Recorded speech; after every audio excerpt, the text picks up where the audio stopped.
لە 1964ەوە 100 کتێب پێشکەش بە کتێبخانەی گشتی چەمچەماڵ. ئەمە سەرەتای دەستپێشخەری و هەنگاوێکە بۆ کۆکردنەوەی هەزاران کتێب و ناونیشان بۆ کتێبخانەی گشتی چەمچەماڵ. وەک دەزانن دوێنێ بەهۆی ئەو لافاوەی کە سنووری چەمچەماڵ و شۆڕشی گرتەوە، یەکێک لەو شوێنانەی کە زۆرترین زیانی بەرکەوت کتێبخانەی گشتی چەمچەماڵ بوو.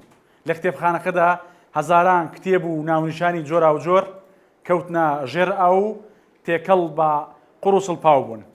بۆیە 1964 دەست پێشخەریەک ڕادەگەێنێت بۆ کۆکردنەوەی کتێب و دووبارە نۆژەنکردنەوە و بنیاتنانەوەی کتێبخانەکە هەتا چاوی زانست و زانیاری و ڕۆشنبیری لە شارەکە دانەخرێت.